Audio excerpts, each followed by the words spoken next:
Hey Ryan, it's been 2 years at this point, since you've had a chance to compete. I'm wondering, does it feel real yet, or do you got to wait till Saturday night and you're actually in the cage to know that this is going to happen? Well, this part feels real, I guess. This isn't normal, so yeah, sure. It's just good to be back, man. Yeah. What's the journey been like for you, man? It's been all kinds of COVID and fight cancellations and just trouble getting opponents. What's it been like during this time away for you? It's been frustrating, to be honest. But it's been, obviously, no more than everybody had to deal with for the last year, But fortunately, the gym's been fine, everything's been fine, family's good, everyone else is good, so no complaints there. The COVID canceled the first event, the one against Ricardo Lamas. That was a shame, obviously, for everybody. Rescheduled in August, everything good to go, training. Bogus medical test cancels that, get yanked from the card like 10 days ahead of time, which that was, and then of course like a week later they go, oh yeah, oops, sorry about that, and of course that doesn't fix anything.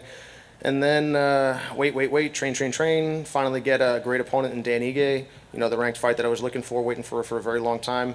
And then for the first time in a decade, I get hurt. And you go, you got to be kidding me. And but honestly, that was a little bit of a blessing in disguise, I think, because I had a lot of nagging injuries and I had a lot of little things physically that were tough. And having to go to PT every single day, or maybe 4 days a week, for about 3 months straight to try to get everything right. I almost tore my hip flexor off of my femur 3/4 of the way, so managed to avoid surgery. But I really took the time to get everything right physically, and I feel a lot better. And it was extra opportunity to continue to improve tactically, technically, and that's been a fantastic thing. I'm just happy to be here. It's been a long time, but it's good to be back. Yeah, you definitely have a positive outlook about it. And like you said, it's been a bad year for a lot of people. But was there any part along this last 2 years you thought like, is this even worth it anymore? I'm not even getting to compete. Like, what am I doing? What am I chasing after? I'd be lying if I said that there wasn't, like days or moments where you're sitting there and you're a little bit, more frustrated than usual, kind of wondering, you realize it's things like that make me realize how much of everything is outside of all of our control. You work hard, you do your best, but that's life in a nutshell, man. It's like so many of the things that work out could have gone the other way, and it's easy for, all the things that have ever worked out in my life are because I'm awesome, and all the things that don't work out is because I got cheated. But that's a ridiculous way to look at things. So many of the things, you just try your best, you work hard, you do the things that you can do, and they will shake out as they will. And I think fighting is similar to that. All the fights that I haven't lost in a long time. I've done my best when I have been in the ring, but every single person I've ever fought could have come out with a W under different circumstances.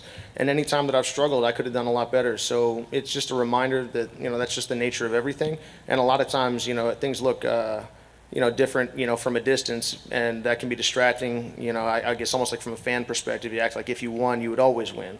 If you lost, you'd never beat that guy. Neither of those things are true. So this has just been a good reminder. I'm excited to be here. Friends and family have helped me so much. I couldn't be here without their push, and I'm just thankful. That was very well said. Look, I know you called out everybody in the division, and we're looking for the ranked matchup. You get Ilya. I guess at this point you fight anybody, right, just to fight. But what do you think of the matchup? Because stylistically, it does look like it's a pretty intriguing matchup. Yeah, I'm excited. I think Ilya is a great opponent. He's very tough. He brings a lot of skills to the table, and I was initially told when I got bumped from the rankings due to inactivity that was, beyond my control. I wasn't turning down fights. I was begging for fights, and I got crickets for the most part. And then the ones that did come up, were torpedoed for frustrating and, again, not my, doing.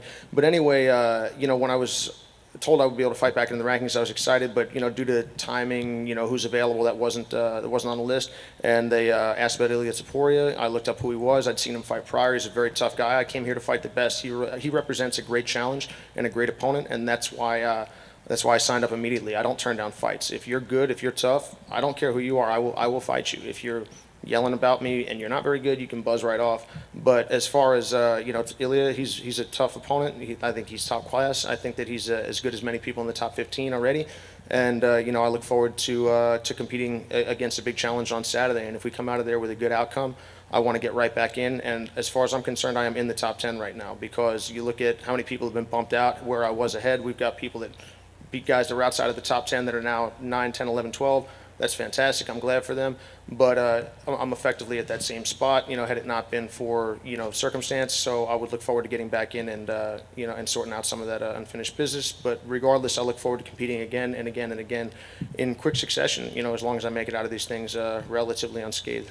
Nice. And I was going to say, last thing for me, it sounds like you do kind of want to fight frequently, maybe make up for a little bit of lost time. But do you feel like you're going to have to go on the rampage again, calling people out, or are you hoping that people step up to the plate this time? I think at a certain point, if you put together enough sustained success, people should not be allowed to say no to you. And also, the whole too high risk, high reward. I'm like, get out of my face with that nonsense. And the other thing is, I'm putting my money where my mouth is, because I know how good Ilia Topuria is. I know how tough he is. But the fact of the matter is, he's only 2-0 in the UFC, and just got in recently.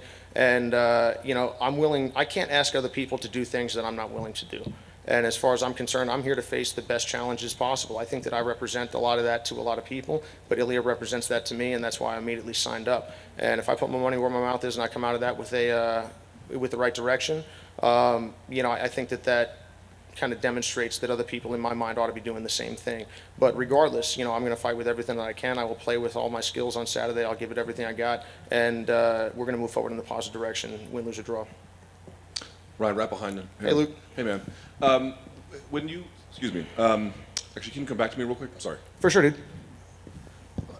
Hey. Ilya's done some interviews leading up to this fight saying, he trains with 30 black belts all the time. He has 7 or 8 submission wins in his 10 pro careers. So for those, and he's obviously boasting about his grappling skills too. For those that aren't familiar with the different aspects of jiu-jitsu, how would you compare his grappling skills to yours inside the octagon? A fight's a fight, and I'm glad that Ilya's confident. If he weren't, he wouldn't belong here. But I'm absolutely one of the best grapplers, if not the best grappler in MMA.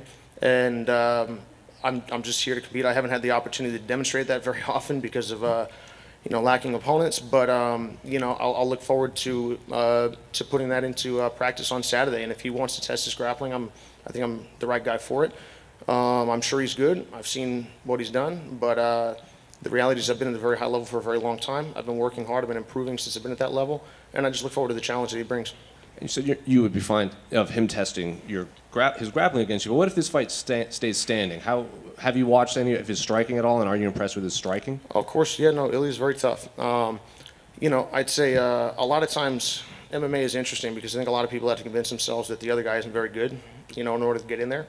And I don't think that. I think every single person that I've fought, from Artem, was tough, particularly tough for me at the time relative to my, my skills. And a lot of times you're not your record. You are what you bring into the ring. You are your skills. I mean, you watch, Artem Lobov have a 5-round main event with Cub Swanson. It was close to the top of the division at the time. And it was, obviously Cub's fight, but it was not uncompetitive. So I guess I would say is, I've fought nothing but tough guys. Ilya is another in that long chain of that. I've competed against the very best in jiu-jitsu for a long time. I continue to train with these people. I continue to train with some of the best MMA fighters in the world. One of my closest friends and training partners and coaches, Ton Lee, is a ONE FC champion at featherweight, and again has knocked out more people than I can count. I can't count very high, but it's still a high number. The idea is just, I haven't been outstruck in any of my fights, and that doesn't mean that that's impossible. But there's this continuing narrative that I'm not a good striker. I'm not Stephen Thompson. I don't need to tell anybody that. But I'm a lot better than people give me credit for, and I think maybe it makes them feel better to go to sleep at night if they tell themselves or others that I don't bring much to the table there. I'm not a jiu-jitsu guy. I'm a mixed martial artist, and I have been for a long time, and I do my best to grow and improve. And whether this fight is on the feet, on the ground, or some combination of the above, I look forward to employing every bit of skill that I have. And finally, I just want to get your thoughts, not related to this fight, but the last 2 pay-per-views, we saw Jacare's arm get snapped in half, and then we saw Jamal Hill's arm at the time it looked like it was broken, but it was dislocated. So that's not a big deal, huh? Yeah, right? Just hanging off his body. So what do you make of this rise of fighters that are getting these serious injuries, recently? Because it happened the last 2 pay-per-views. I mean, if you're willing to step into a cage and fight another man or another woman for money in front of God knows how many people, both present physically and also watching, there's a level of bravery, courage, physical durability, toughness, belief that is required to do that, particularly at this level. And that's another one of the reasons. I'm not here to disrespect anybody. I respect every single one of my opponents for their willingness to get in, win, lose, or draw every single time. And and also for their skills that they bring. Every single person that I've fought is dangerous, and when you when you know that about the other person, everyone has the chance to beat everyone else. And also, people are there. This is not a grappling match. I love grappling. I love jiu-jitsu. But sometimes people, and this isn't a slap grappling match either. This is it's a serious business. You can get hurt in there. And when you go in with a mentality that is necessary to perform at that level, sometimes injury occurs. I think in both of those cases, the gloves played a big role. And that is an interesting difference between, let's say, for instance, submission grappling and mixed martial arts. It's like you got a little brick on the end of your hand, and if that thing gets caught in a weird way, you can be SOL. But I don't know. I think that that's a small sample size, and it's tough to make any sort of grand statements beyond ouch. But both Jacare and Jamal are very, very tough. And that's just the risk that's the cost of doing business, I think. And I'm just glad to see that both people are on the mend. One final thing. A lot of people are blaming the ref for the Jamal Hill. They say he maybe missed the tap, or they should have stopped it sooner when he saw his arm. Where do you fall on that argument? I don't have the fight right in front of me, so I can't say it. But I think a lot of times people end up blaming the referee. The refs have a tough job. You stop it too early, people freak out. You stop it too late, people freak out. Obviously this is serious business, and you are getting hit in the head. You try to limit that. You do have the possibility of having a joint injured. But I would always prefer to have extra time to fight. I don't want anyone stopping my fights. If that means that I take an extra 5-10 punches, I would love for that not to happen. But I got to be honest, I want the opportunity to continue. I mean, look at Ben Askren versus Robbie Lawler. What a fight! You could have easily stopped that one without any complaint partway through. And when Ben was in trouble, and they didn't. And then look, he managed to rescue himself, come out, in a good situation. Then they stopped it again. But I think that was probably, or stopped it in that case. But I think that was probably a reasonable stoppage that wouldn't have impacted the outcome in all likelihood. But I guess as an athlete, I would always prefer for the opportunity to bail myself out. So I recognize that when I get myself involved and I say something like that, that comes with a cost. It's like if I want to complain about having some mild degree of head trauma later in my life. I mean, what did I not expect that this might be on the list? So I would say that's part of the reason that I fight the way that I do, is you recognize that it's, what do they say in Princess Bride? You studied, and in studying you learned that man is mortal. That's the first lesson of fighting, is that you can be hurt, and that you can be killed, and that you can be hurt sometimes not in the moment, but very long term. And I try to take that seriously. But when you're in the moment, sometimes you suspend that in pursuit of the W. Ryan, one more time here. Sorry. Sure. To the best of your assessment, why do you think you've been so avoided when looking for fights? Man, Luke. It's hard to. I don't live in anyone else's head, and I think a lot of times, a lot of the mistakes that I've made in my life come from speculating about the inner workings of other people's minds. And sometimes I'm right, and sometimes I'm wrong. But a lot of times I'll go to the danger is to go to an uncharitable place. What I would say is just that it's been happening. There's no question it's been happening. I think that I am, by far the most unique fighter in the top 15, 20, whatever you want to say, just in terms of skill set approach. So I get why people go, even if you had the resources to try to go and get yourself involved, you're like, well, why do I want to do this thing when I could do something I'm more familiar with? I get where that's coming from, but from a sporting perspective, that's unacceptable. I'm a martial artist. I would take all of the biggest challenges, the most unique challenges. Honestly, those are particularly interesting to me. I understand if people feel differently, but I think that they should be made to fight. And I would just say that I can't say exactly why people are avoiding it, but I think the time of that is hopefully coming to an end.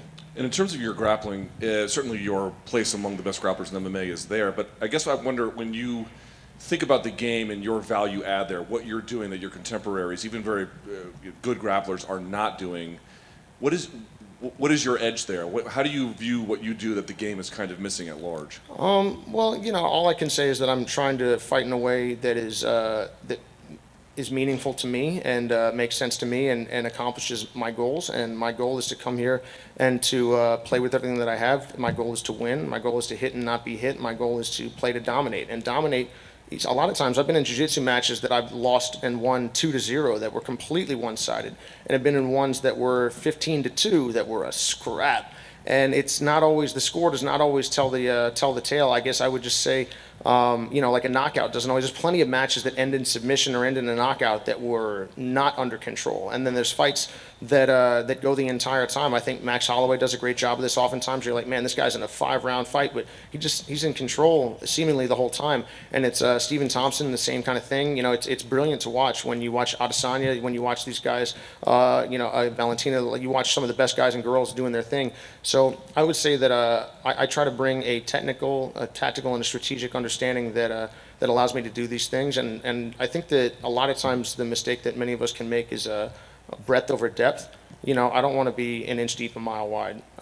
If I had to pick one or the other, I'd rather go the other way. Fortunately, you don't have to pick one or the other. So I've done my best to seek out many of the best martial artists and coaches in the world, and I said, hey, I'm not good enough. What do I need to do? How can I improve? And then I respect all of their opinion, and I take their advice, and I do my best to execute what they're advising me to do in a way that seems authentic to me and feels right for how I move, how I feel, how I think.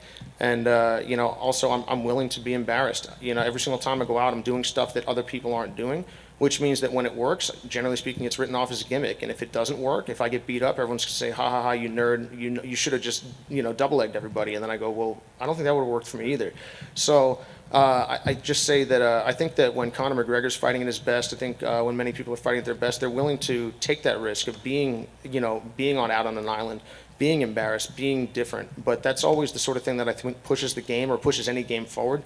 And then 10, 15 years on down the line, we forget that person was out on their own saying and doing things that were a little bit different. And we go, yeah, well, of course, we all know. And then you're like, well, maybe. So I guess I would just say I do my best. I have the courage to be different, and I will display that on Saturday night.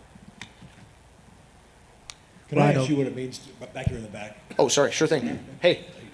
Can I ask you what it means to be on this fight card? It's back, sold out T-Mobile Arena, first fight card back here in the fight capital of the world, with a sold out, with crowd after the pandemic. Just your thoughts and being on the McGregor card. Just what does that mean to you? Well, I mean, it's neat. There's no question that it's obviously it's a big event. I've never been a part of something like this going on right now. So it's not even fight night yet. So I would say it's definitely a neat thing, but. The reality is that it doesn't affect anything for me. There could be 10 million people, there could be no people. It's not any different. If someone starts to throw a pointed stick or a bottle into the ring and you're allowed to pick it up and use it, that would be different.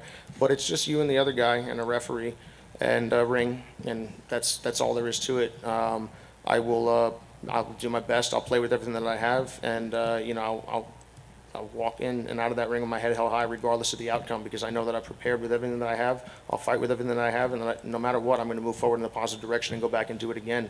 So, intellectually, I understand that it is neat to be a part of something like this, and I've never done that before, but the reality is that mechanically there's no difference whatsoever. And just having the fans back, though, after the long layoff, and just having someone there is pretty unique and special, I guess, after a year off. Yeah, I mean, I'm absolutely happy for the UFC, for the fans. It's always it's a neater thing. I mean, as a fan of the sport and sport in general, it's nice to see, fans back in the arenas, for, obviously Euro Championship is going on, right now. And it's a different game when people are in there as a fan.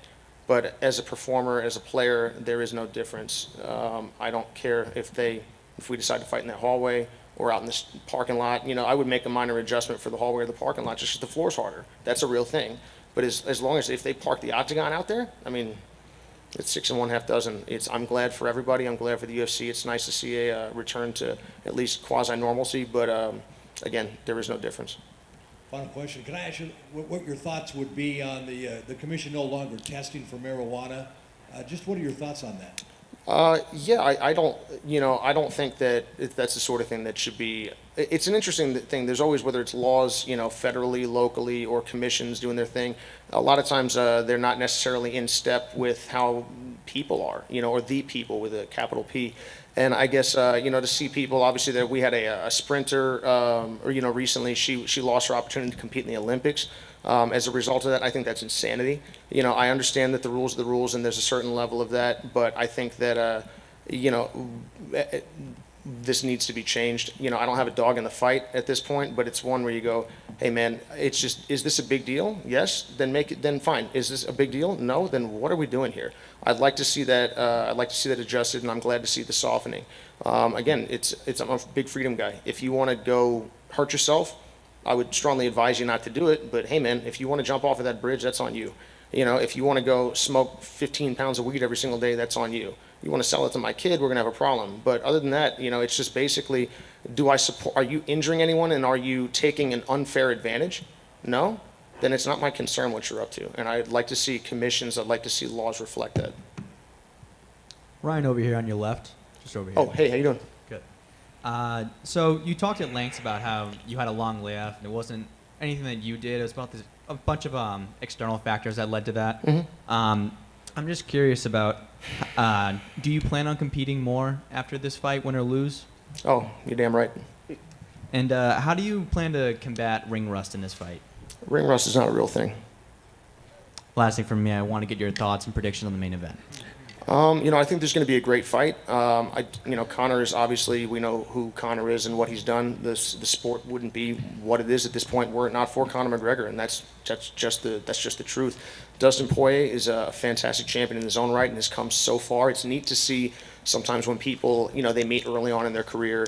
And, you know, because they were both trending upwards at that time and continue to, but it's a lot of things have happened in that way.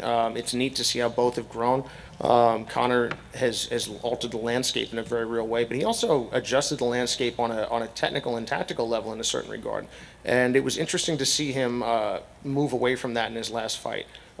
His most recent fight. Obviously, he's been getting himself in boxing more, and he was maybe having his eyes on a boxing match as well. But the reality is, this is not a boxing fight. This is not a grappling match. This is not a kickboxing match. Even though it can oftentimes, two people can get in there and they almost look like they made an unspoken agreement to do that thing, and it'll end up looking similar. It doesn't have to be that way. And I think that was an interesting, exclamation mark on the last fight, because it looked like one person had an idea that he was going to go in there and run somebody over, and then the other guy decided that this was an MMA fight.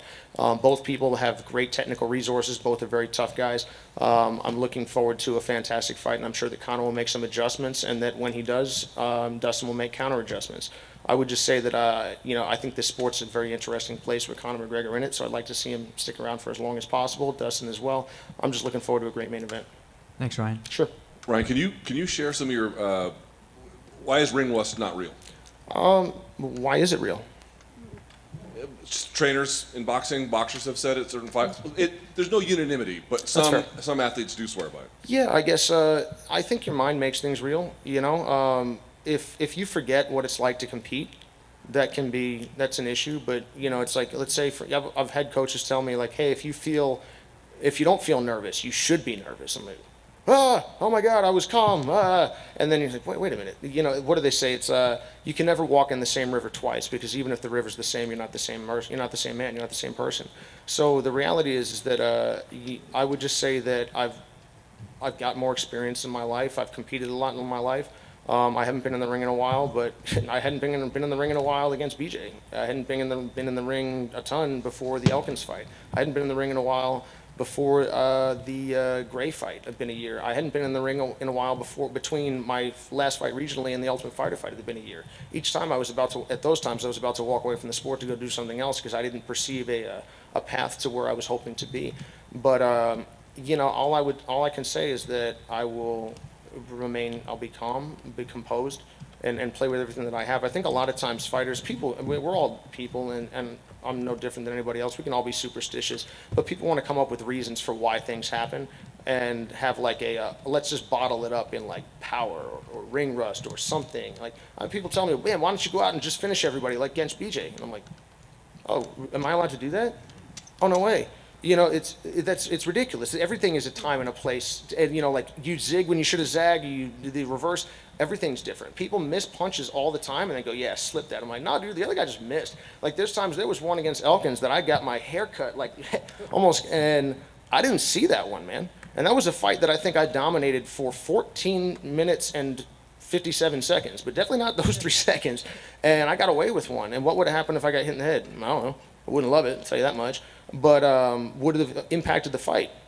Very possibly, maybe not. There's certain people in MMA and in anything, you see they could get hit in the head with a sledgehammer and they seem to be fine. And then oftentimes the wheels fall off at a certain point. But people want to come up with some sort of like tidy phrase for why things happen that we can just write it off and I don't have to think anymore. And I think that's honestly, that happens in martial arts, that happens in everything. And that's why Oftentimes the thing that activities don't push forward and understanding doesn't deepen. And I would just say, no matter how I feel on Saturday, I will breathe, I will be calm, and I will play with everything that I have on the night. And I don't. If I come out with a good outcome, that's fantastic, and that's what I fully will work to do and expect to do. But if I come out with a not great outcome, I will. I'll accept that. I'll move forward. I'll make the adjustment that I need to make, and it'll be because I did things physically. We live in a material world. Ring rust is this like weird specter that I want to write off. Oh, it's not my fault. Nobody has ever gotten caught with a punch. You were either standing in a place where you could be hit or you were not. None of you can punch me now. And it's not down to lack of skill, and all of you guys could beat me up, but you'd have to come over here to do it. So I would just say a lot of times I think there's a narrative adjusting that goes on, and I think fighters do this a lot, particularly because of the small sample size of fighting. I mean, you beat somebody once, people act like it would always happen, or you lose once, particularly like decisively or seemingly decisively. People act like it would happen all the time. I mean, just look at basketball. I mean, 7 games. Can you imagine they played 100 games? Who's to say we'll win? But March Madness is wild because of what? It's a one-off. Fighting is wild because it's a one-off, and it's also a more volatile game in terms of its ability to end in an instant. But I think that because of the very small sample size nature, it allows for a lot of like witchcraft in people's mind, and I just don't buy into that. I hope that makes sense. Yo. One more. I think you went to South Carolina to train with Steve Thompson. Mm-hmm. Can you tell me what was the thought process with that? Was it mutual? What did you get? What did he get? The thought process is, hey, there's Stephen Thompson. He's awesome. Wait a minute, he's my buddy. I should go hang out there, and we should train martial arts. And Stephen's one of the best strikers in mixed martial arts and has been for a long time. We met in 2012, my first trip to TriStar. I met him and his father, Ray, and I started training with Stephen on a very consistent basis, I think 2013, 2014. And, anytime you have the opportunity to go and be around, good friends, good people, and also some of the best martial artists in the world, I think that you take that opportunity with both hands. And so it was a pleasure to be down there. I try to be useful for Stephen, as a grappling, kind of dummy, particularly given that he's fighting someone who's great in Gilbert Burns. It's pretty cool that he gets to be Stephen Thompson, and the fight starts where Stephen Thompson is Stephen Thompson, most of all. I would love to have fights start on the ground. Can you imagine if Damian Maia got to start on top of people? That'd be pretty cool. But for Damien. But anyway, it's that is what it is, and Stephen is just unbelievable. And I don't know if anything that we went over is going to come up in the fight, but I know that the things that Stephen helps me with always do, because again, that's where the fight starts for me. I don't have an option of avoiding that portion of the engagement. And I would just say that I hope I'm always helpful, but I'm definitely thankful to be there. I'm thankful for them as my friends and my training partners and coaches. And I'll look forward to as a fan watching Stephen's fight and cheering him on after mine. Thanks, guys.